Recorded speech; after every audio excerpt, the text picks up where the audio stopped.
Amen. Yan. Tayo magsisimula na uli sa ating pagbabasa ng Bible habang naghihintay sa ating mga kapatiran. Amen. Yan. At pagbulay-bulayan natin yung 1 Corinthians chapter 6. Pero bago yun, tayo muna manalangin. Lord, salamat po muli sa umagang ito, una sa buhay at kalakasan na yung binigay sa amin. Salamat, Panginoon, at may pagkakataon na naman kaming makinig at kinalaunan ay magpuri, maghandog, magpasalamat sa iyong dakilang pangalan. At sa oras na ito, kami magbabasa ng iyong banal na kasulatan, patnubayan mo kami. Ama, sa pangalan ni Jesus, ang iyong banal na Espiritu ay patuloy mong pakikisanin sa amin. Na alam naman namin, Panginoon, na hanggang katapusan ng panahon ay kasama ka namin, Panginoon. Ingatan mo kami at gabayan sa umagang ito, ang aming isip, ang aming puso'y maitong lamang sa iyo. Pagpalain mo ang mga taong narito, maging sa amin mga kapatirang wala pa, Panginoon. Sa bawat taong labot ng tinig na ito, ikaw, Panginoon, ang manguna at patuloy na kumilos sa kanilang buhay sa buong nilang sambahayan. Purihin ka, Panginoon. Salamat. Ito po ang aming samantalangin sa pangalan ni Jesus. Amen. Amen. Palapakan natin ng Diyos. Yan. Salamat sa ating Panginoong Jesus. Yan. 1 Corinthians chapter 6 kasi ang goal natin ay ubusin yung ni Pablo, mga nasulat ni Apostol Pablo. Okay, talakayan natin yung mga sulat ni Pablo. At itong 1 Corinthians ay kasama sa mga sulat ni Pablo nung panahon nila sa kanila at ngayon naman sa atin na nagbabasa nito. Ito ay para sa lahat dahil ito ay sulat ng Diyos sa ating lahat sa pamamagitan ni Apostol Pablo. At sa malilipad. Amen. Salamat sa Diyos. Yan, sabi dito, 1 Corinthians chapter 6 at maingay pala.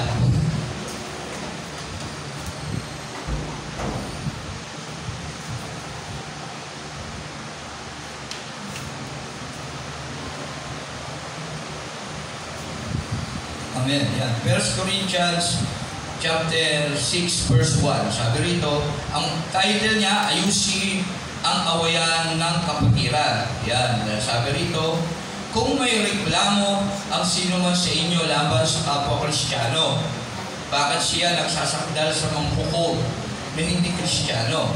Sa halip na ipaubaya sa mga hinirang ng Diyos ang pag-aayos ng usapin nila. Yan, sabi rito kasi, kung minsan sa mga kapwa Kristiyano na tinatawag, tagasunod ni Kristo, alam naman natin yung Kristiyano, tagasunod ni Kristo, nakakilala sa Panginoon, tumanggap sa ating Panginoon Jesus. Kung may reklamo ang sino man sa inyo laban sa kapwa Kristiyano, o may mga hidwaan o mga pagtatalo, hindi maunawaan bakit siya nagsasakdal sa mga hukom na hindi Kristiyano, o bakit kailangan pa natin sumangguni sa mga hindi naman mga Christian. Pwede namang ayusin ng bawat kapatiran. Amen? Sa halip, ipaubaya sa mga hinirang ng Diyos ang pag-aayos ng usapin nila. So, ibig sabihin sa ating mga dito sa kongregasyon, kapag may mga problema sa mga bagay-bagay na hindi pagkakaunawaan ng bawat kapatiran, kailangan ayusin dito sa kongregasyon.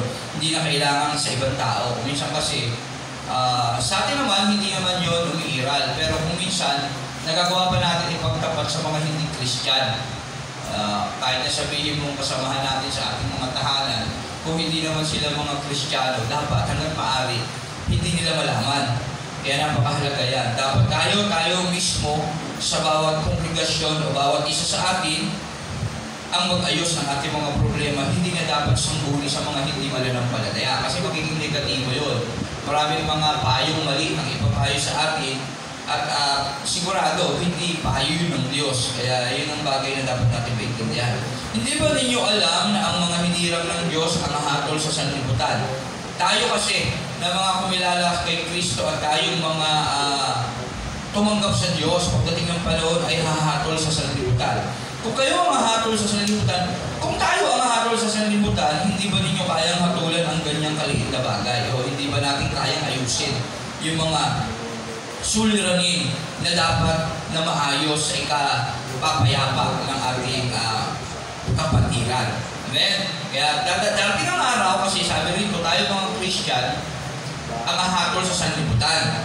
Ngayon, kung paano natin silang hahatulan kung tayo nga, hindi natin kaya ayusin yung mga maliliit na bagay na hindi pagkakaunawaan. Hindi ba ninyo alam na ang hahatulan natin ang mga anghel o pati yung mga anghel pagdating ng panahon? Kaya tandaan natin tayo mga Christian pagdating ng araw, hahatulan natin ang mga anghel na tumalikwas sa Diyos, yung mga nag-iwan ng kanilang mga tungkulin sa Diyos. Tandaan niyo yan. Kaya dapat tayo yung nabubuhay ng mga sin ngayon. Kaya maging matuwid tayo sa lahat ng pagkakataon sa pananampalataya sa Diyos. Kasi pagdating ng panahon tayo hahatol sa mga anghel. Ngayon, kung yung sarili natin hindi tama yung mga ginagawa natin dito sa mundo, o paano natin nahahatulan yung mga anghel? Diba? Pagdating ng panahon. Gaano na lang ang mga bagay na may pinalaman sa buhay na ito? Yan. Kaya dapat maayos yung buhay natin dito sa mundo. Kasi pagdating ng araw, tayo ang hahatol sa mga anghel at sa sanlibutan. Tandaan natin yan. Kung may mga usapin kayo, bakit ninyo ito idinudulog sa mga taong hindi kilala ng iglesia? Sabihin, kung meron tayong mga negatibong bagay na hindi pagkakaunawaan sa kongregasyon sa church, hanggat maaari, huwag nyo nang ilabas sa kahit sino pa. Kahit sabihin nyo kapamilya nyo pa yan, kung hindi Kristiyano yan. Huwag nyo nang ilabas kasi negatibong kaisipan ang ma-adapt nyo doon, natin doon. Mga payo na hindi galing sa banal na kasulatan. Espiritu ng pagkakabahabahagi ang mangyayari doon. At ang pinaka-the best, magpasakop tayo sa kongregasyon natin, sa mga namumulo. Dapat doon tayo nakikipag-ugnayan upang maayos yung mga bagay na hindi nauuwi sa hindi maganda. Dapat kayong mahiya. Kung may formula, 1 Corinthians 6:4, kung may mga usapin kayo, bakit ninyo ito dinudulog sa mga taong hindi kinikilala ng iglesia? So, ibig sabihin, pag may problema tayo, huwag tayong tumulog sa iba. Bagkus dito tayo sa kongregasyon, sa mga namumuno, sa mga kapatiran, mag-usap-usap. Dapat kayong mahiya. Sabi ni Pablo sa 5, verse 6:5, dapat kayong mahiya, dapat mahiya kayo. Wala bang isa man lang sa inyo na marunong mag-ayos ng awayan ng mga magkakapatid? Sabihin, dapat mahiya kayo, wala ba dyan ni isang marunong? Bakit nagsasakdal kayo sa hukuman?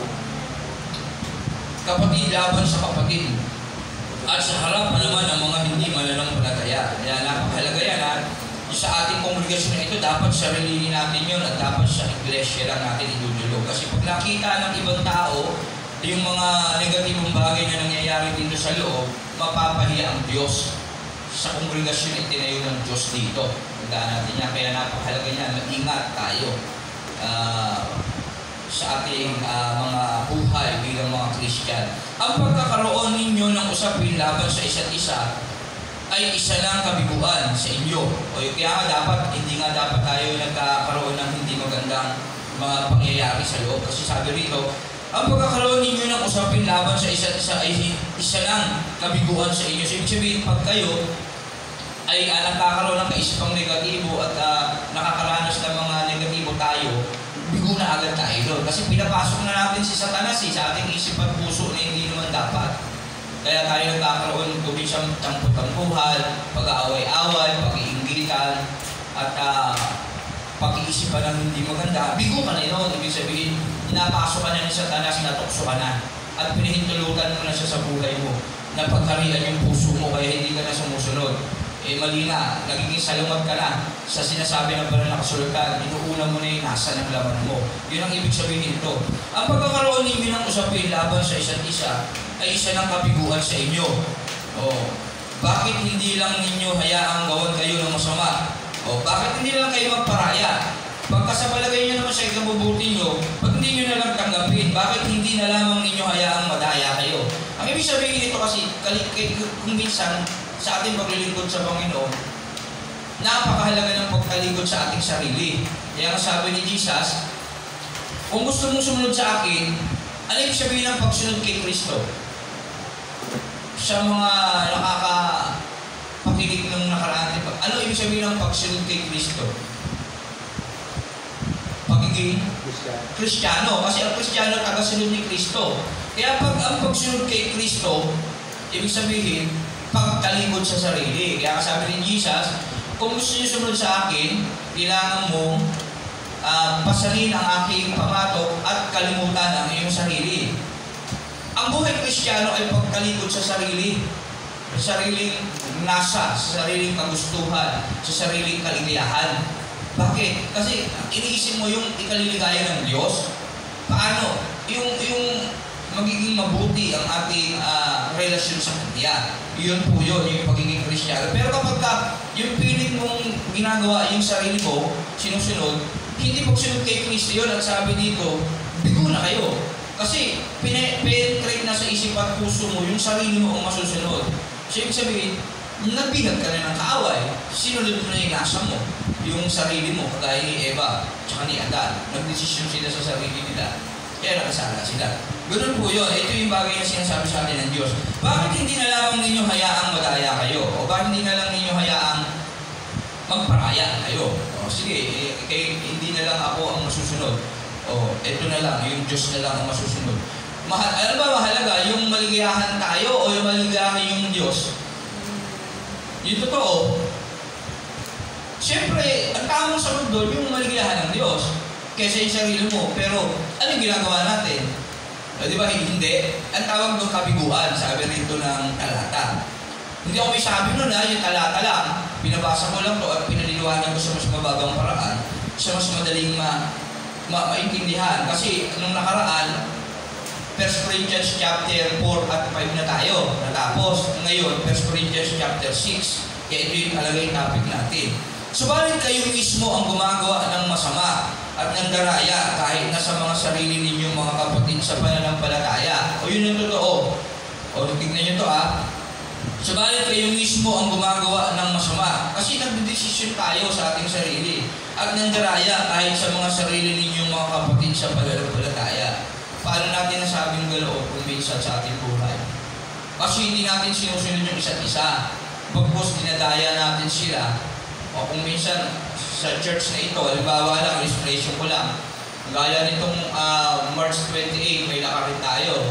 Diba? Noong una pa lang, noong pagka-uwi natin, galing na excursion sa, ano ba to? Olongapo. Nag-decide tayo mag-ipon. May nagsangguni ba? Meron, dalawa lang kami ni Brother Rudolph. Di ba? O hindi nahaya natin yung isa't isa. Umimin tayo nun Amen, pero walang sumangguni O ngayon, ang ano natin. O tapos, nang nakalulungkot pa nun, open tayo sa ibang mga bagay. Pagdating sa sarili natin gawain sa Panginoon, baliwala sa atin. Pandaraya, yun yung ibig sabihin ng Diyos dito. Hindi ito sa isang bagay lang, sa lahat ng pagkakataon. Maging sa mga pinansyal. O kapwa nating kapatiran, dapat huwag na nating dadayain, huwag na nating pasisinungalingan. Kasi yun yung sinasabi ng Diyos Ewan ko bakit ito yung topic talaga yung lumabas 1 Corinthians chapter 6 nung nakaraan, 4 and 5 tayo, di ba? Ngayon 6, hindi natin may iwasan ito Ako man, sa aking pinapahayag dahil isa din ako sa mga bagay na tinatamaan dito. Subalit kayo mismo ang gumagawa ng masama. Tayo, nag-desisyon, nag-iisip, gumagawa. At nandaraya kahit sa mga sarili ninyong mga kapatid. So, ibig sabihin, gustong sabihin ng 1 Corinthians 6, Verse 8, na maging tapat tayo sa isa't isa. Kasi si Kristo yung pinaglilingkuran natin Si Kristo yung nasa sa atin. Kaya dapat tayo magtulungan, magdamayan, magsuportahan sa isa't isa. Naging malinis ang hangarin ng bawat isa sa isa't isa upang lumago itong iglesia pinagkatiwala sa atin ng Diyos. Hindi ba ninyo alam na ang mga makasalanan, ito yung 6, ito, sakit ito. Hindi ba ninyo alam na ang mga makasalanan ay walang bahagi sa kaharian ng Diyos? Huwag ninyong dayain ang inyong sarili. Ang mga nakikiapi, sumasamba sa Diyos-Diyosan, nangangalunya, nakikipagtalik sa kapwa lalaki o kapwa babae, nagnanakaw, sakim, naglalasing, naglalait ng kapwa, o nandaraya, o yung kanina, pandaraya, ay walang bahagi sa kaharian ng Diyos. Ganyan ang ilan sa inyo noon. Yun pala yung mga gawain natin noon nung hindi pa natin kinilala makilala si Kristo. Ngayon, kikilala natin si Kristo, dapat hindi na tayo gumagawa ng mga yun, yung mga nabanggit. Ganyan ang ilan sa inyo, 11, subalit kayo'y pinatawad na sa inyong mga kasalanan at ginawa na kayong banal ng Diyos. Ginawa na tayong banal ng Diyos, dapat ang iniisip natin yung mga bagay na may kabanalan na, yung mga malinis sa mata ng Diyos. Pinawalang sala na rin kayo ng pangalan ng Panginoong Hesukristo at sa pamamagitan ng Espiritu ng Diyos. May magsasabing malaya akong makagawa ng kahit ano. Ngunit ang sagot ko naman, hindi lahat ng bagay ay nakakabuti. Maaari kong rin sabihin, maaari akong gumawa ng kahit ano, ngunit hindi ako mapapaalipin sa anumang bagay. Ano ang ibig sabihin ng 6:12 na ito? Sa ating kasing paniniwala bilang Christian, tinanggap na natin si Kristo sa ating buhay. Ligtas na tayo, sa totoo lang.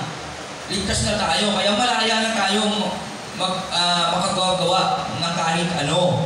Dahil pinalaya na tayo ni Kristo. Ngunit ang sagot ko naman ay hindi lahat ng bagay nakakabuti.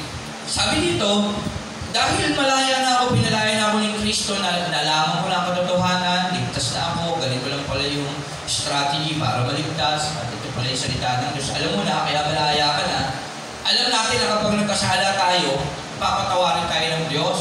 Pero sabi rito, ngunit ang sagot ko naman, hindi lahat ng bagay nakakabuti. Kapag sinamantala mo yung kaalaman mo na yun, hindi mabuti yun. Sa tingin nyo bakit? Halimbawa, ako Christian na, nagbabasa ng Bible, nakikinig sa mga araw, lahat alam ko na. Yung maligtas at yung hindi maligtas, yung mga dapat kong gawin, alam ko na lahat yun. Ngayon, bakit kaya hindi pa rin ako dapat magkapakampante? Kasi kung minsan, ito-tolerate tayo ng sarili natin paniniwala. Sasamantalahin natin, pag nagkasala naman ako, papatawarin ako, kaya gagawin ko muna ito ngayon. Di ba? Tapos magkakasala ako. Sa tingin nyo, bakit hindi maging maganda yung ganung bagay? Na alam mo yung mabuti, pero gagawin mo yun dahil alam mo, walang patatawarin ka naman. Sa tingin nyo lang, bakit? Sino yung pwedeng sumagot? Bakit hindi natin pwedeng itolerate sarili natin na gano'n? Sa palagay nyo, bakit ang kasalanan na alam mo, pag ginawa mo, humingi ka lang tayo, patatawarin ka. Bakit hindi mo pwedeng itolerate yung sarili mong gano'n? Gagawin ko na naman ito, tapos hihingi na lang mo ng tawad ulit. Sa tingin nyo, bakit? Kasi hindi natin hawak yung buhay natin. Sa tingin mo ba, gaano mo kasigurado pag gumawa ka ng masama, mabubuhay ka mamaya? Di ba? Yun, kaya mag-ingat tayo. Kaya sa lahat ng pagkakataon, tinuturuan tayo ng Diyos na maging tapat sa Kanya. Kasi tama naman, tayo mga Christian, alam natin pag nagkasala tayo, pray lang tayo, patatawarin na tayo eh. Kaya lang hindi natin pwedeng itolerate sarili natin ng gano'n. Bakit hindi natin hawak yung buhay natin? Santiago 4:14 yung buhay natin, parang usok katulad. Biglang lumilitaw at agad nawawala. Kaya, kung gumawa ka ng kasalanan ngayon, pagdating mo pala sa pagmamaya pala kukunin ng Diyos yung buhay mo, hindi ka pala ligtas. Ganun yun. Kaya, sa lahat ng pagkakataon dapat, sumusunod tayo sa kalooban ng Diyos. Bagamat na sa mundo tayo, hindi natin maiwasang magkasala. Alam ng Diyos kung itinotolerate natin yung sarili natin na nagkakasala tayo. Alam niya yun, hindi natin yung madadaya, hindi natin maluloko ang Diyos, matalino ang Diyos. Nababasa niya yung laman ng puso at isip natin. Alam niya na kung ano yung nararamdaman mo at binabalak mo ngayon at gagawin mo mamaya. Kaya hindi natin maluloko ang Diyos. Kagaya nga nung nagtagpo sa banal na kasulatan. Sabi ng mayaman, iimbak ko na lang yung ani ko at habang panahon na ako magsasaya. Pero sabi ng Diyos, hangal, sa gabing ito, kukunin ko na yung buhay mo. O ano mapapala ng mga kayamanan mo. Ganoon. Kaya sa lahat ng pagkakataon, tinuturuan tayo ng Diyos na mamuhay sa buhay ni Kristo. Na sa lahat ng pagkakataon, sinunod ang kalooban ng Ama na makapangyarihan sa lahat. Kaya hindi natin pwede samantalahin yung kalayaan natin. Ngunit ang sagot ko naman, hindi lahat ng bagay ay nakakabuti. Kasi nga, hindi lahat ng magiging bunga ay mabuti. Hindi mo alam na buhay ka mo mamaya. Mamaya, ay nga kong tawad. Patatawarin naman, ay hindi na ipahintulot ng Diyos yun. Paano kayo hindi pa ng tawad? Hindi ginapahama ka na nun. Kapag namatay ka na may kasalanan, impyerno talaga bagsak mo, kahit Christian ka pa. Kaya nga, ang banal na kasulatan, sa totoo lang, hindi lahat, ito ulitin ko lang yung kaninang inano ko sa online, hindi lahat para sa tao. Pero ito ay para sa lahat ng taong tumatanggap sa Diyos at nananatiling tapat sa Kanya. Tandaan natin yan. Yun ang totoong sinasabi ng Bible, kaya mag-ingat tayo. Maari ko rin sabihin, maari akong gumawa ng kahit ano, ngunit hindi ako magpapaalipin sa anumang bagay. Sabihin na natin, lahat ng bagay malaya na ako, pwede kong gawin lahat. Pero dapat pa rin nasa sayo ang kaisipan ni Kristo. Hindi ka magpapaalipin sa anumang bagay, lalo na sa kasalanan. Yun yung dapat natin tandaan. Pwede tayong gumawa ng lahat, pero huwag ang pagkakasala. Huwag ang pagtataksil sa Diyos. Kasi may limitasyon yung kalayaan natin. Bagamat pwede mo lahat gawin, huwag kang gumawa ng kasalanan kasi kawawa ka pagdating ng panahon na magsusulit ka sa Diyos at nakakatakot yun pag ang Diyos ang nagparusa. Sabi nga ni Moses, hindi siya makatingin. Yung tinig na parang dumadagugtong o maragasa, tubig parang bagyo. Yun palang tinig pa lang yun. Paano kung paparusahan ka na? Hindi mabigat na. 30. Sasabihin naman ng iba, ang mga pagkain ay para sa tiyan at ang tiyan ay sa pagkain. Totoo iyan, ngunit parehong sisirain ng Diyos ang mga ito. Ang katawan ay hindi para sa pakikiapid sapagkat ito'y para sa paglilingkod sa Panginoon. At ang Panginoon naman ang nag-aalaga sa katawan. Tama yun. Lahat tayo ay kailangan nating pakinabangan yung lahat ng meron tayo. Pero tandaan natin, ang lahat ng meron tayo ay sa Diyos. Tandaan natin yan. Etong buhay natin sa Diyos, kaya yung meron yung buhay natin ito, dapat natin gamitin para sa Diyos sa paglilingkod sa Kanya. Dapat yun yung number one. Huwag naman tayo mag-alala kasi alam naman ng Diyos yung mga bagay na nakabubuti para sa atin. Sabi ng Diyos sa Matthew 6:33, "But seek ye first the kingdom of God and His righteousness, and all these things shall be added unto you." Gusto lang ng Diyos na unahin natin siya at hayaan natin ang Diyos ang magbigay ng mga bagay para sa atin na ikabubuti natin. Kasi pag ang Diyos ang nagplano, siguradong mabuti yun. Tandaan natin yan, mabuti. At siguradong hindi natin yung pagsisisihan. Yun yung gusto sabihin ng Diyos. 14. Muling binuhay ng Diyos si Jesucristo at tayo man ay muling bubuhayin sa pamamagitan ng Kanyang kapangyarihan. Tingnan araw kasi, bubuhayin tayo muli at gagantimpalaan tayo sa ating mga mabubuting ginawang mabuting masama. Kaya napakahalaga ng ating buhay ngayon bilang mga taong bubuhay na sumusunod sa Diyos. Hindi ba ninyo alam na ang inyong mga katawan ay mga bahagi ng katawan ni Kristo? Kukunin ko ba ang bahagi ng katawan ni Kristo upang gawing bahagi ng katawan ng isang babaeng nagbebenta ng aliw? Hindi, sabi ni Pablo. Tayo kasi ay iglesia. Ano ulit ang iglesia? Pamumuhay, ulo si Kristo, tayo katawan. So, ibig sabihin, tayo mga taong nagbigay ng buhay, nag-alay kay Kristo ng buhay. So, ibig sabihin, tayo na ngayon ay sakop na sa katawan ni Kristo at hindi na ikaw ang may-ari ng buhay mo. Ngayon, yung buhay mo ba niya, babawiin mo kay Kristo at gagawa ka na uli ng pagkakasala o upang madumihan uli? Hindi kasi banal si Kristo at huwag natin yung pagtatangkahan sa buhay natin na pagharihan pa tayo ng kasalanan na dudumihan pa yung ating mga buhay na binigay na natin kay Kristo. O napakalungkot na senaryo pag nangyari. Kaya, hindi ba ninyo alam na ang inyong katawan ay bahagi ng katawan ng Kristo? Kaya tandaan natin sa lahat ng pagkakataon, hindi na atin yung katawan natin. Dahil bahagi na ito ng katawan ng Kristo. Kaya huwag na natin tayong bumalik sa ating pagkakasala. Kukunin ko ba ang bahagi ng katawan ni Kristo upang gawing bahagi ng katawan ng isang babaeng nagbebenta ng aliw? Babalik pa ba ako sa dati kong buhay na ako ang naghahari? Wag, hindi, sabi ni Pablo. Hindi ba ninyo alam na nagiging isa ang katawan ng bayarang babae at nakikiapid sa kanya? Hindi ba ninyo alam na kapag gumawa ka ng kasalanan ay muli ay babalik ka sa pagkakasala at pagdating ng panahon, paparusahan ka, ganoon. Sapagkat sinasabi sa kasulatan, ang dalawa ay nagiging isa. So, ibig sabihin, pag bumalik ka sa pagkakasala mo, talaga magiging makasalanan ka uli. Nawawala na yung paglilinis uli sa iyo ni Kristo. Amen po ba? Kaya huwag na natin bawiin yung buhay natin na binigay natin kay Kristo. Sabi ng ibang bahagi, wala nang handog pa na may ialay sa atin pag nangyari yun. Kaya puminsan, napapariwara tayo. Isipin nyo, ang isang Christian kapag bumalik sa dati niyang buhay, nagiging mas malala. Kasi alam niya na yung katotohanan . nagiging, ano na siya kinukonsinti na siya ng sarili niyang paniniwala. Alam niya na, pag nagkasala siya, hindi siya tawad, patatawarin. Kaya grabe na lang siya kung paano nang gawin niya. Kaya yun ang ingatan natin. Huwag natin tolerate yung sarili natin pag mali tayo. Bagkus, halumatin natin yung sarili natin at tumulog tayo sa Diyos na bigyan tayo ng kaunawaan para mapaglampasan natin yung mga suliranin natin na yan. Ang nakikipag-isa sa Panginoon ay nagiging kaisa niya sa Espiritu. Kapag tayo napag-isa kay Kristo, nakikipag-isa tayo, nasa atin ang banal na Espiritu. Huwag kayong makikiapid. Ang ibang kasalanang nagagawa ng tao ay hindi nagkaka-apekto sa kanyang katawan. Ngunit ang nakikiapid ay nagkakasala laban sa sarili niyang katawan.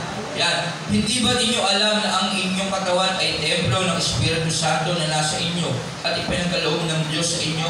Hindi na ninyo pag-aari ang inyong katawan. Yan. Kaya kapag tayo ay nakikipag-apid, halimbawa sa literal, yung katawan natin kasi nagiging isa pagka nakikiapid tayo. So ibig sabihin, pag tayo gumagawa ng kasalanan, nagiging makasalanan na rin tayo. Amen? Hindi na kasi atin itong buhay natin. Binigay na natin ito sa Diyos at ang buhay natin ay templo ng banal na Espiritu. Kaya hindi pwedeng magkasala yung banal na Espiritu. Banal na yun eh. Ngayon, babawiin mo ba sa banal na, yung patatanggalin mo ba yung banal na Espiritu sa buhay mo? I-deny mo ba siya o pipighatiin mo siya yung pagkakabuhay mo? Sabi ng Bible, walang kapatawaran doon. Kaya huwag natin gagawin. At kapag gumawa tayo ng kasalanan, nagiging makasalanan ulit tayo doon.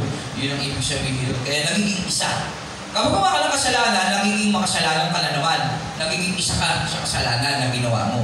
Kaya huwag natin gagawin yun. At sa halip, hayaan natin maghari ang banal na Espiritu upang patuloy tayong paging banalin ng Diyos sa ating buhay habang tayo naririto. Di ba ninyo alam na ang inyong katawan ay templo ng Espiritu Santo? Kaya ka tayo iglesia eh. Templo tayo yung banal na Espiritu ng Diyos. Sino ba yung banal na Espiritu?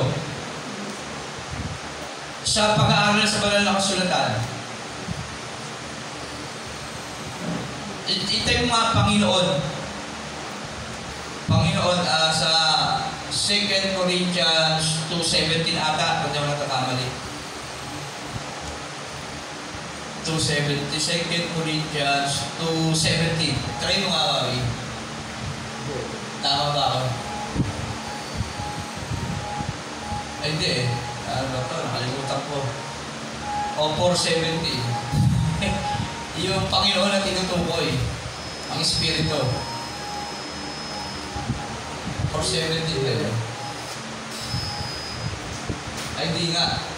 Panginoon, ano natin yung Panginoon, hanapin natin yun, yung Panginoon na tinutukoy.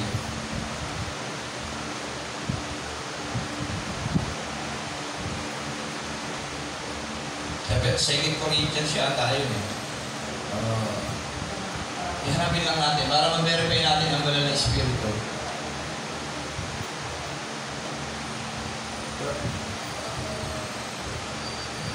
Ang Panginoon na tinutukoy, nakalimutan ko eh. Ang Holy Spirit kasi, si Jesus, na nasa sa atin. At yan, ang Holy Spirit ay Diyos, Panginoon.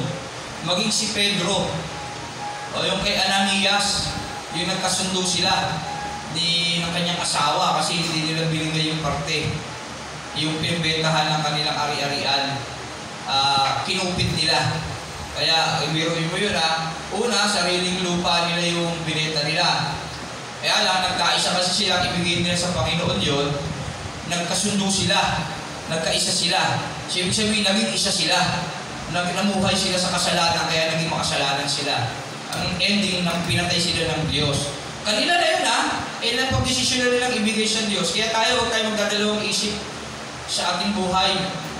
Sa kaalaan ni Niyas, yung pera na pinagbentahan ng kanilang lupain. Nagkaisa sila na nakupit nila. Ang naging ending, pinatay sila ng Diyos. Kasi nagsinungaling sila sa banal na Espiritu na kinamalaman ng Diyos ba? Hindi. Ang Panginoong tinutukoy. Ayun.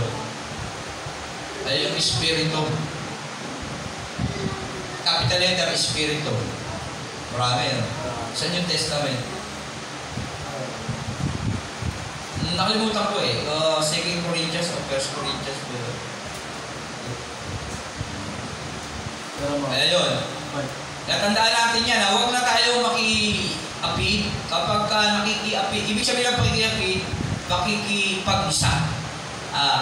Pakikiapit, bawa, hindi mo totoong asawa. Nakiapit ka sa iba. Sa spiritual naman, kasi dapat ang Diyos, isa tayo sa Diyos, kinasal tayo sa Diyos tinanggap natin si Kristo Ngayon, nakiapit ka sa kasalanan, gumawa ka na naman ng kasalanan, tawag doon, pakikiapit. Ang ibig sabihin ng pakikipag-isa sa kasalanan, ugnayan mo sa kasalanan, yun ang pakikiapit sa spiritual. Kaya yung maling mga desisyon natin, baguhin natin. Dapat yung desisyon ng Diyos para hindi tayo matawag na nakikiapit. Sa literal, nakikiapit pag hindi mo asawa. Nakikiapit ka, pinatulang mo yung hindi mo asawa. Nagiging isa kasi kayo nun. Sa babaeng bayaran, ganun din yun. Pag pumatol ka sa babaeng bayaran, may asawa ka. Kasi masama yun. Sa spiritual naman, sa kasalanan. Kasi mga anak na tayo ng Diyos at ang buhay natin, templo ng banal na Espiritu. Kapag dinudugisan natin yung Holy Spirit, nakikiispag-isa tayo sa kasalanan. Kaya yun. Kaya ang Espiritu tinutukoy kasi dyan, si Kristo, si Jesus, na Diyos. Na nagpasakop na tayo sa Diyos bilang banal na handog buhay at kaaya-aya sa Kanya. Tinanggap natin si Kristo, yung paghahari niya. Ngayon, bakit pa natin paghahariin yung kasalanan? Nakikipag-apit pa tayo sa kasalanan. Yun po yun. Kaya huwag kayong makiapit. Ang ibang kasalanang nagagawa ng tao, 1 Corinthians 6:18, ay hindi nakaka-apekto sa kanyang katawan. Ngunit ang nakikiapit ay nagkakasala laban sa sarili niyang katawan. Hindi ba ninyo alam na ang inyong katawan ay templo ng Espiritu Santo na nasa inyo at ipinagkaloob ng Diyos sa inyo? Hindi na ninyo pag-aari ang inyong katawan. Hindi na kasi atin yung katawan natin. Kasi binili na nito ni Kristo sa krus. At nang tinanggap natin ang pag-ahari ni Kristo at sinuko natin yung buhay sa Kanya, inalay na natin sa Romans ang ating mga buhay bilang banal na handog buhay. Ibig sabihin, pinatay na natin yung ating lumang pagkatao at binuhay na natin ang ating bagong buhay na patuloy na nagbabago sa buhay ni Kristo. Pinaubaya na natin kay Kristo ang kabanalan natin sa pamamagitan ng pagpapatira sa ating puso ng banal na Espiritu ng Diyos. Kaya Revelation 3:20, ako'y kumakatok sa pintuan ng inyong puso. Bubuksan niyo naman ang kanyang puso, ako'y papasok at kakain kasalo kayo. Si Kristo yun. Yung Holy Spirit na si Kristo. Pinapasok natin yun. At ang sabi ng Matthew 28:19-20, tandaan ninyo ito. Ako'y laging kasama ninyo sa dulo hanggang sa katapusan ng panahon. Amen? Yan, okay. Kaya yun. Sapagkat binili na niya kayo, sabi rito sa 20, sapagkat binili na niya kayo sa isang halaga, kaya gamitin ninyo ang inyong katawan upang maparangalan ng Diyos. Binili na tayo ni Kristo sa isang halaga. Ano yung halaga na yon? Yung buhay niya, yung kanyang dugo na dumanak sa krus. Yan, yun. Yung bayad sa atin. Hindi pera, kundi dugo ng isang banal na Diyos, na isang nagkatawang tao, banal na Diyos. Okay? Na may kalikasan na Diyos. Si Kristo ay tao, 100%. Kaya dumanak yung dugo niya kasi spiritual kaya naging tao ang salita para merong isang banal na taong ipanganak sa mundo sa pamamagitan ng birhen na babae, si Mary. Para yung dugo niya na banal, ihugas niya sa krus para sa ating mga kasalanan. At hindi biro yung kanyang naranasan. Lahat pinagtagumpayan niya yung tukso. Kaya iintindihan tayo ni Kristo kasi siya ay naging tao. Pero tandaan nyo, hindi nawala naman yung pagka-Diyos kasi likas yun, kalikasan niya yun. Sabi ng Pilipos, bago man siya likas at tunay yung subiksi, kaanyo-anya na talaga yun, simula ng noong pa. Hindi nagbabago ang Diyos. Nang pasimula, naroon lang ang salita. Ang salita ay Diyos, sabi ni John D. Bilabid. Kasi hindi naman nawala yun, bagkus hindi niya lang pinahintulutan na mabuhay siya ng pagiging Diyos kasi kailangan niyang gawin yun. Pero sabi niya, hanggang nabubuhay siya, pwede akong tumawag ng isang batalyon mga anghel. Pero dahil sa pagmamahal niya sa atin, hindi niya ginawa yun.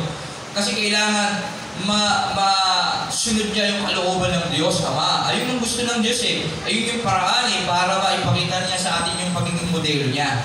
Kaya nagtiis siya, kaya sabi rito, sa una,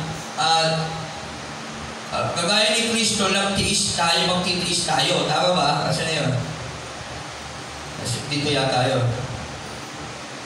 Si Kristo yung nagtiis, kaya tayo din naman magtitiis sa panibagong buhay kay Kristo. Kaya yun. Kaya sa buhay natin, isipin natin palagi si Kristo yung modelo.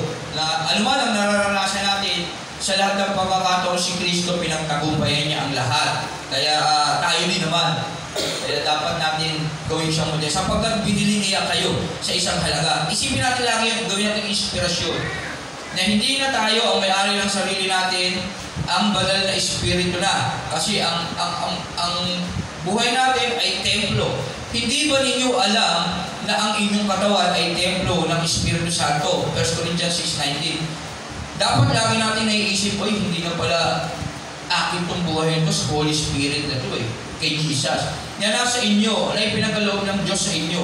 Hindi na ninyo pag-aari ang inyong katawan. Kaya huwag ka na magdesisyon dyan. Magdesisyon pa dyan yung mga bagay na ikatutuwa ng Diyos. Yun lagi dapat ang mindset mo. Ngayon, kapag ka dinidesisyonan mong gumawa ng masama, ang tawag doon pakikiapi. Kasi hindi mo sinusunod yung isip ni Kristo, ikaw ang nasusunod, tawag doon pakikiapi. Yan na yung sinasabi nito. Kaya napakahalaga niya, lagi mong tinatandaan, ako ay sa Diyos na pala, hindi na pala ako dapat masunod. Kaya ano man yung dapat kong gawin, masakit man ito sa akin, maapi man ako, mahirapan man ako, okay lang. Kay Kristo na kasi ito, hindi na akin, hindi na ako ang nagmamay-ari ng katawan ko Nasa na ba yun? Hindi ba pwedeng kayo na lang? Asa ang verse ba yun, Brother Joshua? Kayo na lang ang nahihirapan. Kanina. Kaya madaya ka. Oo.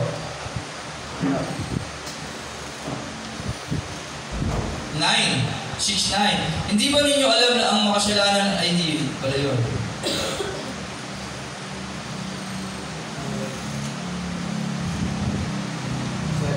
7. Yan. Ang pagkakaroon ninyo ng usapin laban sa isa't isa ng kabiguan. Kapag tayo hindi natin kayang makinig o hindi meron tayo hindi pagkakaluwa, bigo na tayo, pinapasok na natin yung demonyo sa ating isip na pinakinggan na natin siya. Bakit hindi na lang ninyo hayaang gawan kayo ng masama? Hindi ba pwede magparaya na lang kayo? Yung kayo na lang yung magtiis. Sige, okay lang ako. Hindi na lang ako maligayahan.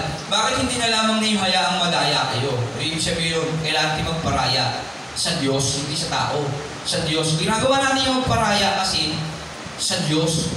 Pinihintulutan natin yung paghahari ng Diyos sa atin. Kaya yung gusto natin, hindi natin masusunod.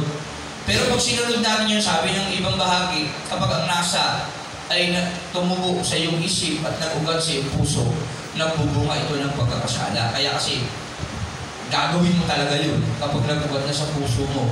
Kahit anong mangyari, walang makakapigil sa iyo kasi nakiapid ka na sa kasalanan. Kaya yun. At ang problema mo dun, hindi mo alam yung mangyayari sa iyo sa susunod. O ngayon, ano gusto mo? Yung may mangyari sa iyo na ligtas ka o yung mangyari sa iyo na nandun sa pagkakasala? Mamili ka. Isa lang ang parehas doon, hindi mo alam kung ano mangyayari sa iyo mamaya o bukas. Tama? Kasi kung alam mo yun, hindi ka gagawa ng masama. Tama? Yun. Kaya mag-ingat tayo. Salamat sa Diyos kasi pinapaalalahanan niya tayo. Kaya lang, huwag tayong magiging matigas ang puso. Laging dapat malawak ang kaisipan natin. Bakit? Kasi yung banal na espiritu, si Jesus malawak, nakakaunawa, nakakaintindi. Hindi na atin to, kaya natural lang na maging malawak tayo. Dapat pinagahari natin yung katangian ni Kristo sa atin. Yun. Kaya, okay lang dapat tayo maapi, tayo malungkot, tayo hindi nalilig. Kasi, ang hirap din labayo ng isip sa todo. Ano ba yan? Halimbawa, si Nero, hindi makapag-college. Ano ba yan? Yung mga kaklase ko. Ka-college na ngayon, ako, naiiwan na ako. Nakakalungkot naman, nakakaingit naman sila. Dahil lang sa panlilingkod niya sa Panginoon, gusto niyang tulad ng Diyos yun. O dahil may gusto pang gawin ng Diyos sa buhay niya, o hindi ka dapat malungkot. Okay na ikaw malungkot, okay na. Ang mahalaga masaya ang Diyos kasi sinunod mo siya. Tama? O, ganun yun. Ganun sa mga literal at sa mga malaki at maliit na bagay, dapat ganun tayo pareho. Hindi lang sa maliit, hindi lang sa malaki. Ako nga, dami kong utang sa totoo lang Pero bakit nagnanasa pa rin ako makapagbigay ng malaking bagay? Maliit nga lang Kasi sa habang panahon kaming hindi pinababayaan ng Diyos Sa totoo lang para sa akin, kulang pa yun Wala ka sa kalingkingan na dapat kong ibigay sa Diyos. Pero sa totoo lang, disinido ko sa aking mga plano sa Diyos. Kahit na ano pa yung mangyari sa amin. Kasi yun ang nararapat kong gawin. Kasi hindi na ako nang susunod sa sarili ko. Hindi ako perfecto, hindi tayo perfecto, pero kailangan natin ipakita sa Diyos at talagang naghahangin siya sa buhay natin. Ganun yun. Kaya nawa, tayo'y maliwanagan sa ating mga buhay. Di bali na tayo yung nahihirapan, di bali na tayo yung nagsasakripisyo, di bali na tayo yung nagpaparaya. Ang mahalaga masaya ang Diyos. Amen? Masaya ang Diyos, pero dapat huwag tayo puro amen. Dapat gawin din natin yun. Para maipakita natin sa Diyos na mahalaga siya sa atin. Special siya sa atin. Kagaya ng pagturing niya sa atin na special. Bakit? Biruin niyo kung hindi ka special, ang hari ng mga hari, Panginoon ng mga Panginoon, at Diyos ng mga Diyos, bakit? Mas pinili niyang mabuhay siya sa literal. Hindi siya sanay doon. Tiniis niya yun para sa atin. Special tayo. Ang anak ng may lalang ng lahat ng bagay, siya mismo ang bumaba para hugasan yung ating kasalanan sa cross. Ngayon nga, mahal na araw, mapapanood na naman natin sa TV yung mga senaryo na nangyari. Tama? Diyos yun anak ng kaisa-isang Diyos. Kumbaga sa presidente, yung anak ni Bongbong Marcos, sa tingin nyo, kayang matulog yun sa bahay mo, katabi mo? Yung pinakamayaman dito, sila sa Pilipinas, sino?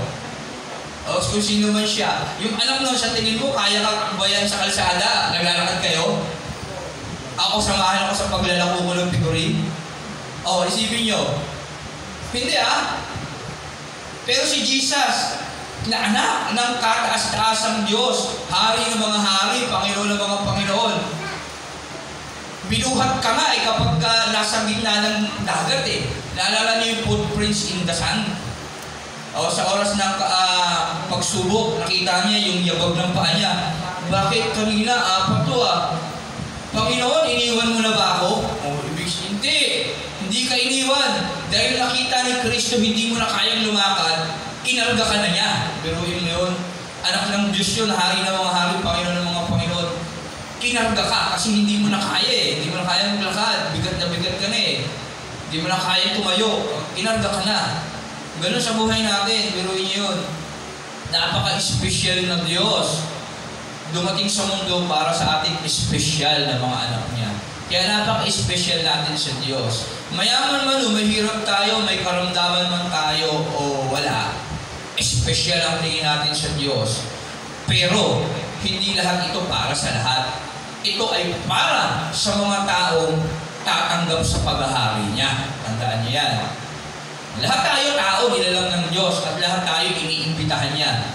Kaya sa kasalan, iniimbitahan ang lahat ng tao ng panahon ng hari nagpaimbita. Pero hindi lahat yun nakapasok. Kasi hindi nila tinanggap yung imbitasyon. Ganon din tayo sa buhay natin. Si Kristo dumating para sa lahat ng tao. Pero hindi para sa lahat ng tao. Kundi para sa lahat ng taong tatanggap sa Kanya. Kaya John 3:16, ang sino man sa inyo'y sumampalataya ay hindi mababahamak kundi magkaroon ng buhay na walang hanggan. Ang sino man, tandaan niyo yan, individual. Sa bawat tao, kikilala kay Kristo sa Kanyang paghahari, sa Kanyang banal na Espiritu. Yun, yung mga espesyal na taong tinutukoy ng banal na kasulatan na dumating ang Diyos na espesyal para sa kanilang lahat. Amen? Amen po ba? Kaya, palampakan natin ang Panginoon. Purihin ang Diyos at nawa nakatulong ang Kanyang mga salita upang mas din tayong ma-encourage sa ating buhay Kristiyano. Kasi mahirap talaga maging Christian. Lahat ng kaligayahan mo, tatalikuran mo yan. Pero huwag kang mag-alala, alam ng Diyos ang lahat ng ating pagdurusa, alam ng Diyos ang ating mga kailangan, alam ng Diyos ang ating mga kasiyahan. Ipaubaya natin sa Kanya yan, at darating ang araw, magiging lubos ang lahat ng bagay na ito. Mawawala ang hindi ganap.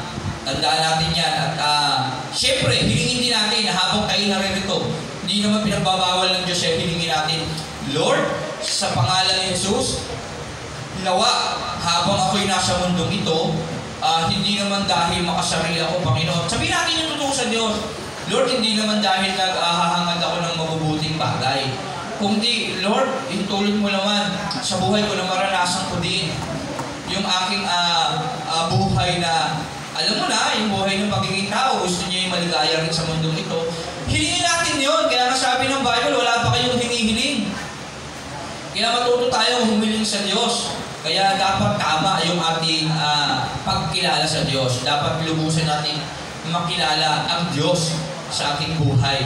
Kasi hindi imposibleng ibigay ng Diyos yun kung nakikita. Sabi ng Hebreo, sa buhay ni Elias, malaki ang nagagawa ng panalangin ng matuwid. Tama po ba? Kasi si Elias, ano ba si Elias? Isang tao rin na katulad natin, sabi ron. Si Elias ay isang tao rin katulad natin. At sabi ron, malaki ang nagagawa ng panalangin ng isang tao matuwid. Bakit? Pastor, hindi po matuwid si Elias tumakbo nga siya yung ninabol siya ni Jezebel Takot nga siyang patay ni Jezebel kaya rin natin yun, na nagkakasala sa isip. Kasi pwede ka magkasala sa isip. Si Job hindi nagkasala sa salita Napansin mo ba ang lingkod ko si Job? Dumanas ng matitinding pagsubok, bibigat, nawala yung kayamanan, namatay 10 anak, sabay-sabay. At sabi doon, hindi nagkasala sa salita si Job. Hindi siya nagsalita ng hindi maganda laban sa Diyos. Si Elias naman, sa isip, siya nagkasala Kasi natakot siya kay Jezebel Tama? Pero bakit matuwid pa rin siya sa mata ng Diyos? Kasi sinusunod niya yung kalooban ng Diyos, nananampalataya sa Diyos. The righteous live by faith. Tayo nagiging saint, nagiging mga banal, nagiging mga santo, na tinatawag tayo mga buhay na santo, tayo mga Christian. Bakit? Nabubuhay tayo sa pananampalataya. Ayun ang tawag na saint, hindi lang yung mga sila Peter na namatay na ginawa ng rebulto, santo tawag dun Mali. Tama, sila yung mga saint. Kasi nabuhay sila na may pananampalataya sa Diyos, pero hindi na natin sila dapat tagyan ng rebulto para dasalan. Tama, kasi tayo mga taong buhay ngayon pwede tayo maging saint dahil sa ating pananampalataya. At kapag may pananampalataya ka sa Diyos, may posibilidad na tugunin ka ng Diyos kasi malaki ang nagagawa ng panalangin ng isang taong may pananampalataya kasi saint ka. Matuwid ka sa paningin ng Diyos pag may pananampalataya at yun ay individual. Individual. Amen? Tandaan niyo ang kaligtasan, hindi ito para sa lahat ng tao. Ulitin ko lang. Kundi ito ay sa lahat ng taong tumatanggap sa Diyos, nananampalataya sa Diyos. At yung pananampalataya niyan, hindi rin biro yan. Hindi yung naniniwala ka lang. Dapat yan may action. Kaya nga, faith without action is dead. Lahat ng mga nauna sa atin, pinatunayan nila yung kanilang pananampalataya. Si Pablo na nasulat ng 1 Corinthians na ito, pinatunayan na siya may pananampalataya. Ang ganda ng buhay niya, tinalikuran niya para kay Kristo. Halos siya'y patay na inaalon sa ilog sa paglinod niya kay Kristo. Amen? Tayo naman, sabi ng 1 Corinthians 6, magparaya na lang tayo na inaapi, tayo na inaargabyado, tayo na yung malungkot, tayo na yung bigo, okay lang yun. Ang mahalaga, masaya ang Diyos na pinaglilingkuran natin. Amen? Ayan, dami tinuro sa atin ang 1 Corinthians 6, sa totoo lang. Kaya basa-basahin natin ito. Binili tayo ng Diyos sa halaga. Ano yung halaga na yun? Yung dugo, yung banal na dugo na dumanak sa krus. Yan Yan, tandaan natin yan sa ating buhay. Kaya dito sa ating church, kung may reklamo ang sino mo sa inyo laban sa kapwa Kristiyano, bakit siya nagsasakdal sa mga hukom na hindi Kristiyano? Sa halip, pag-aaya sa mga hiniram ng Diyos ang pag-aayos ng mga usapin. Kapag tandaan niya, pag may mga usapin dito sa church, huwag niya itong ilabas, huwag niya ikwento ito kahit sa mga kamag-anak niyo pang unbeliever na hindi Kristiyano. Yung mga problema natin dito, sabi ni Pablo, dapat tayong mga Kristiyano mismo sa kongregasyon ito mag-aayos. Huwag ito ikwento kahit sa nanay mo pa, basta hindi naman kasi Christian nanay mo, alam mo naman yun. Huwag mo kwento kasi baka mamaya payuhang ka pa yun, hindi maganda. Unahin mo muna yung kongregasyon ng Diyos. Yun yung gusto sabihin ni Pablo. Lalo kasi kilala natin ang lahat sa palibot natin eh. Pag alam natin ang isang bagay hindi mauuwi sa mabuti, sarilinin mo na lang at hayaan mo na lang ang Diyos ang mag-ayos doon. Amen? Nanay, tatay, o mga relatives natin masaya. Kung may reklamo, sino man sa inyo laban sa kapwa, bakit siya nagsasakdal sa mga hukom na hindi Kristiyano sa halip, ipabaya sa mga hinirang ng Diyos ang pag-ayos ng usapin nila. Sa lahat yun, di ba ninyo alam na ang hinirang ng Diyos ang hahatol? Sanlibutan tayo, hahatulan natin yung sanlibutan eh. Kung kayo hatol sa sanlibutan, hindi ba ninyo kayang hatulan ang ganyang kaliit na bagay? Hindi ba ninyo alam na hahatulan natin ang mga anghel? Mga anghel, oo, hatulan lang natin yun. Kaya maging karapat-dapat tayo sa paghatol, gaano na lang ang mga bagay na may kinalaman sa buhay na ito. Kung may mga usapin kayo, bakit ninyo idinudulog sa mga taong hindi kinikilala ng iglesia? Ibig sabihin, hindi Christian. Hindi natin miyembro yan. Hindi natin yan nakakaanib. Dapat kayong mahiya. O mahiya kayo. Wala bang isa man lang sa inyo na marunong mag-ayos? Naging Christian pa kayo. Sabi doon, kung hindi nyo kaya ayusin yung mga alitan ng pag-aaway nyo. Bakit nagsasakdal kayo sa hukuman? Kapatid laban sa kapatid at sa harap pa naman ng mga hindi mananampalataya. Maliit at malaking bagay ito, parehas lang to. Hindi lang yung mga nadidimandahan, hindi lang gano'n. Sa lahat ng pagkakataon doon. At pagkakaroon ninyo ng usapin laban sa isa't isa, ay isa ng kabiguan. Kapag nangyari yun, wala na, nadamay na tayong kaaway, nabihag na. Bakit hindi na lang ninyo hayaang gawan kayo ng masama? Bakit hindi na lamang ninyong hayaang madaya kayo? Subalit kayo mismo ang gumagawa ng masama at ng daraya kahit sa mga sarili ninyong mga kapatid sa pananampalataya. Kaya dapat maging malinis yung isip natin sa isa't isa. Mahalin natin. Kaya utos ni Kristo, magmahalan kayo sa isa't isa. Mahalin mo ang Diyos ng sa lahat. Magmahalan ka sa isa't isa. Paano? Gaya ng pag-ibig mo sa iyong sarili, dapat minamahal mo yung kapwa mo. Hindi ba ninyo alam na ang makasalanan ay walang bahagi sa kaharian ng Diyos? Mga makasalanan, hindi yan, hindi, pag pumatay ka lang, tsaka ka magpapatay. Hindi, maliit, mangupit ka ng piso. Magnakaw ka ng 1 milyon, pareho lang ang kasalanan nyo, pangungupit lang tawag mo, ganyan. Ano ba? Magmura ka at magsinungaling, pareho lang kasalanan yun. Sumuway ka sa utos ng magulang mo, sumuway ka sa pinuno ng iglesia. Pareho lang pagsuway yun.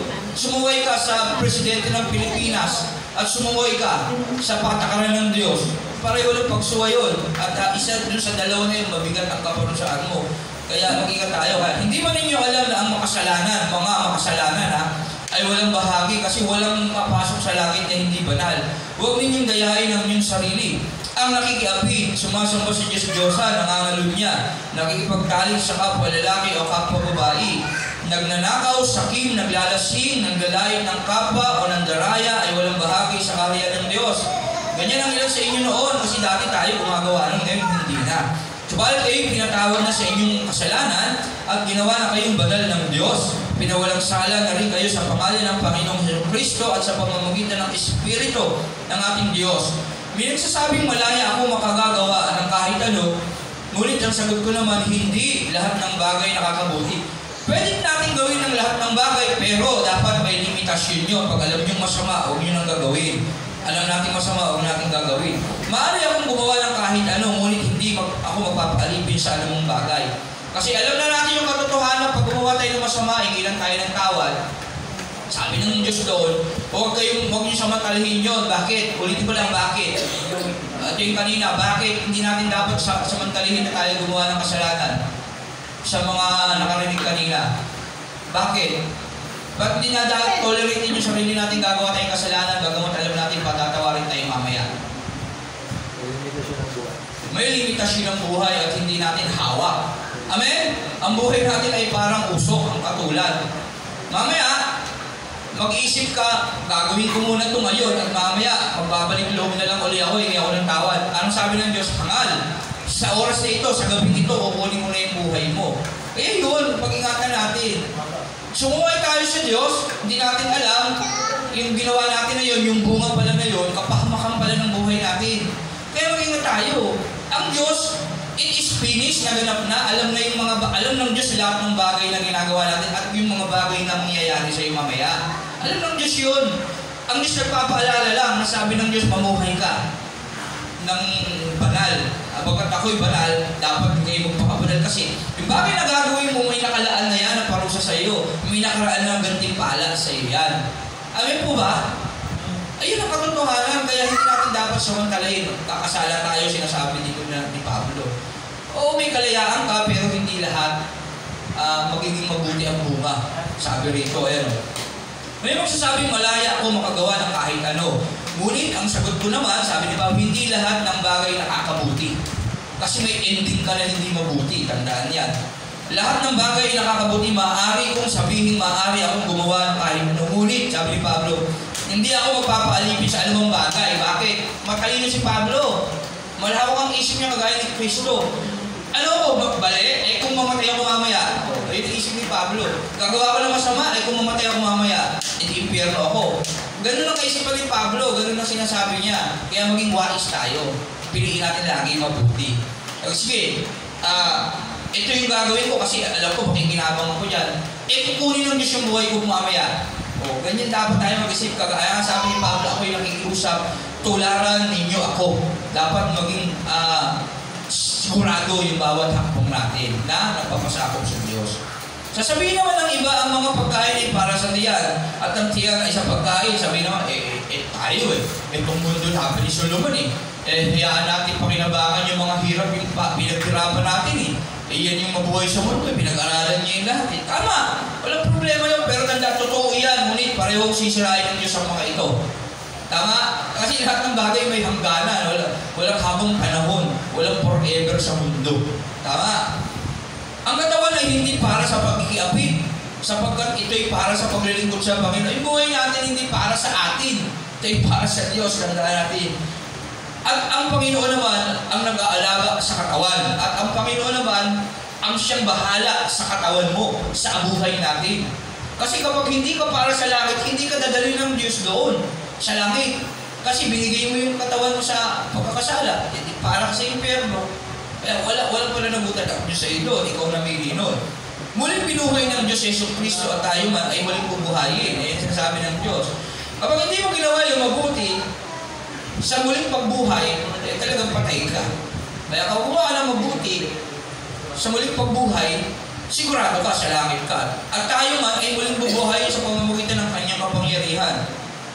Hindi ba ninyo alam na ang inyong katawan ay bahagi ng katawan ni Kristo? Iglesia tayo Nabubuhay tayo, ulo si Kristo, tayo katawan. Kukunin ko ba ang bahagi ng katawan ni Kristo upang gawing bahagi ng katawan ng isang babaeng nagbebenta ng alim?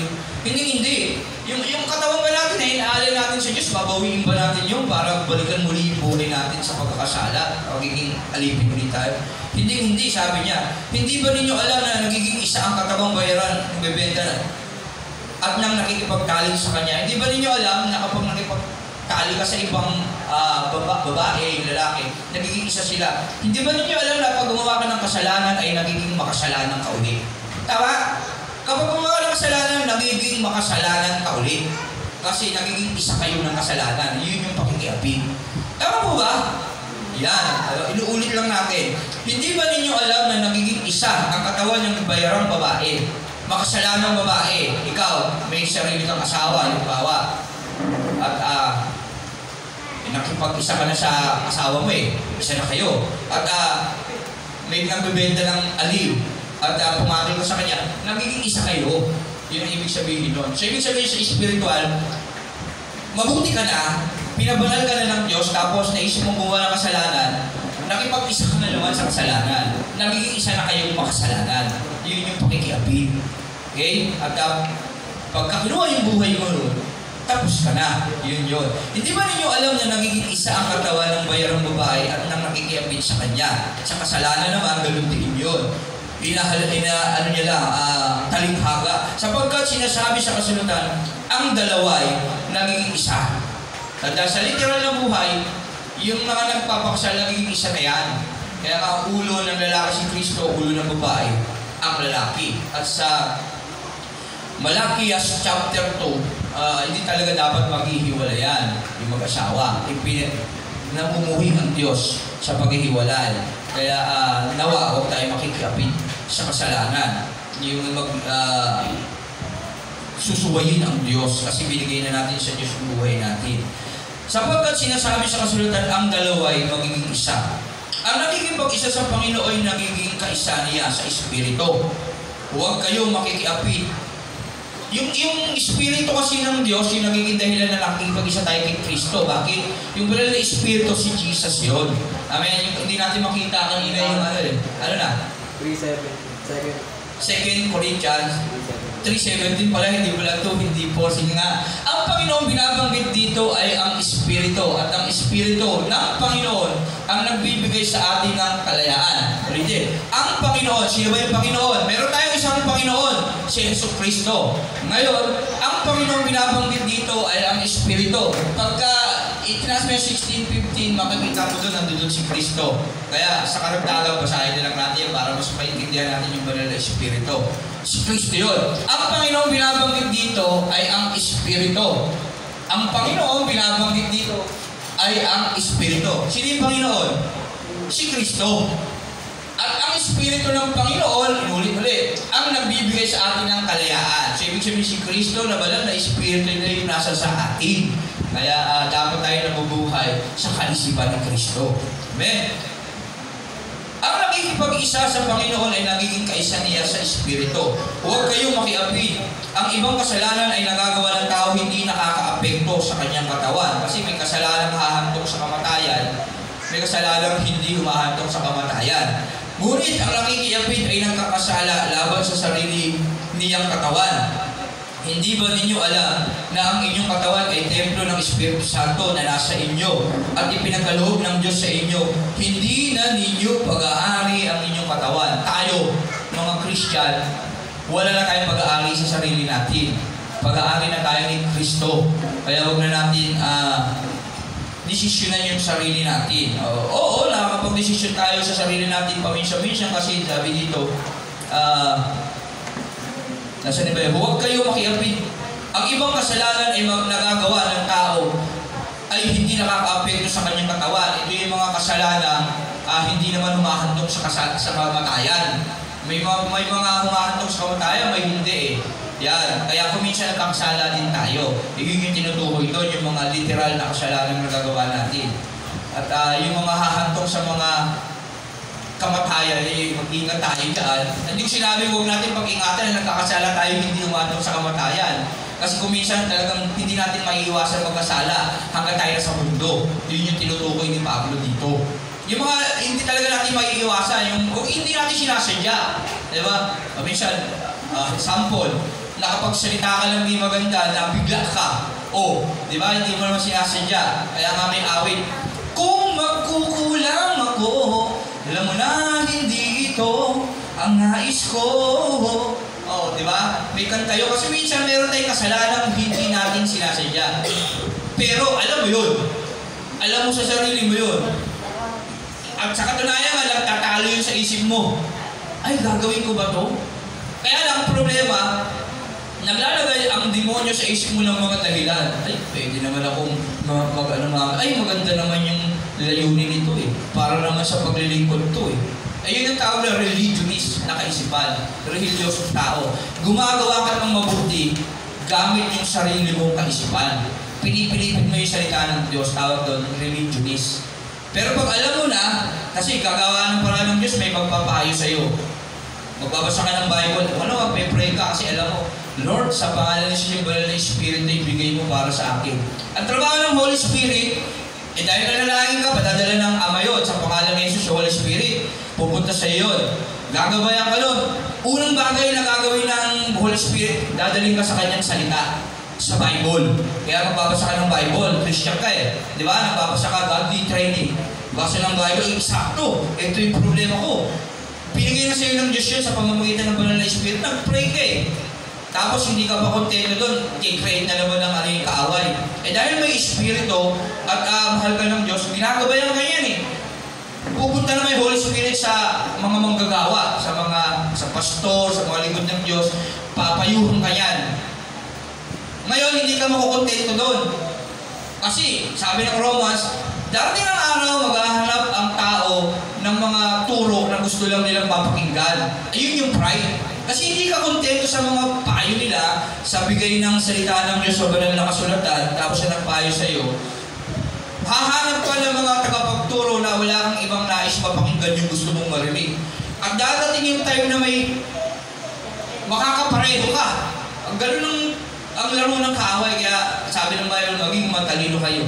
Gaya ng ahas at maging maamo, kagaya ng kalapati. So, ibig sabihin, maging wais ka, kagaya ng ahas ng diablo, kasi matalino ang diablo eh. At maging maamo ka, at maging mapagkumbaba ka, kagaya ni Jesus, the Holy Spirit, kalapati. Amen? Bakit? Bagamat siya'y likas at tunay ng Diyos, di bali nang siya'y mapahamak. Di bali nang siya'y magparaya. Di bali nang siya na lang yung malungkot. Sabi dito. Tama? Ano sabi? Anong version, Brother Joshua? Angat tayo, 1 Corinthians 6. Dilisan natin. Nawahaba na naman ako. Mag-aalas. Gisano ha?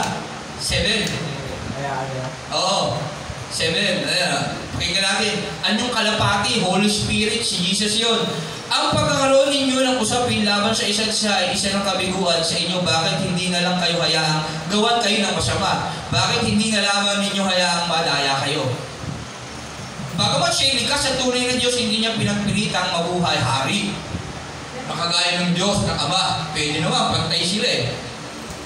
Bagamat siya'y likas, pantay sa Diyos, hindi niya inilutang mabuhay gano'n. Bakit? Siya ay mapagkumbaba, kaya lubusang itinaas siya ng Diyos at namuhay na parang alipin. Kaya ano yung ginawa ni Kristo? Di bali siya na lamang ang masama. Hindi siya, banal siya, pero namatay siya sa krus. Pag namatay ka sa krus, ikaw na, pinakamasamang tao sa panahon ng Israel.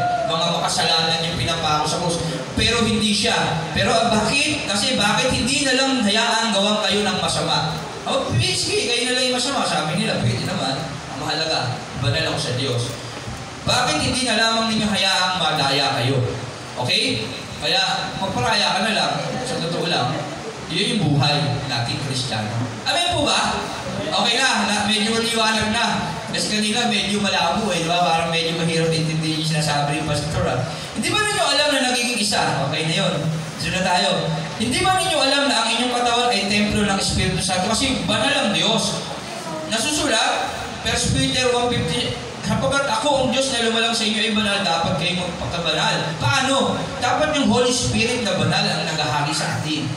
Para naging banal tayo. Pakinggan natin siya. Kung natin siyang pagtabuyan, gaya ng sinasabi ko, pag nanalangin tayo, yung Holy Spirit padadala, una igagay tayo sa kanyang salita. Yun ang role ng banal na Espiritu. Kasi sinasaliksik niya yung malalim na kaisipan ng Diyos. At ang malalim na kaisipan ng Diyos ay gawin tayong kalarawan ng Diyos. Tama? Yan.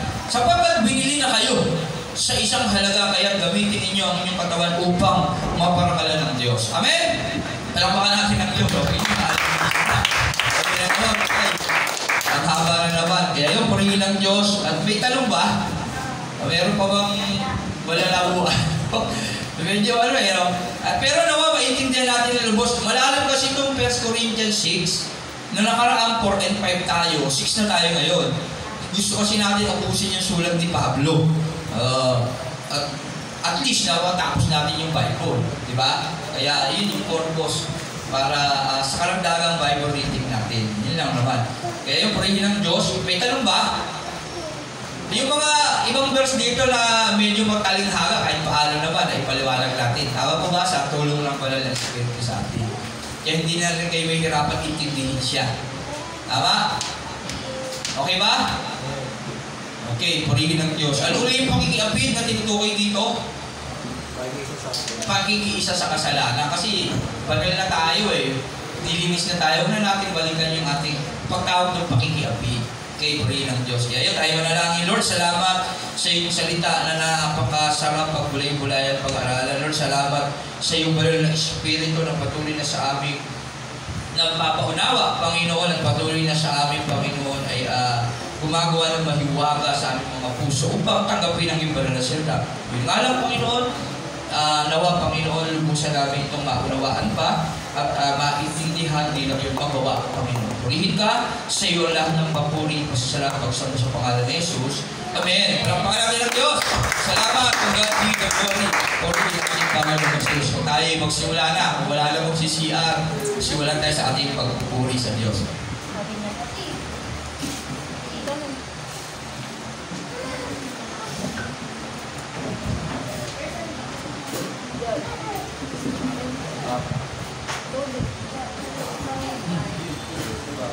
Okay.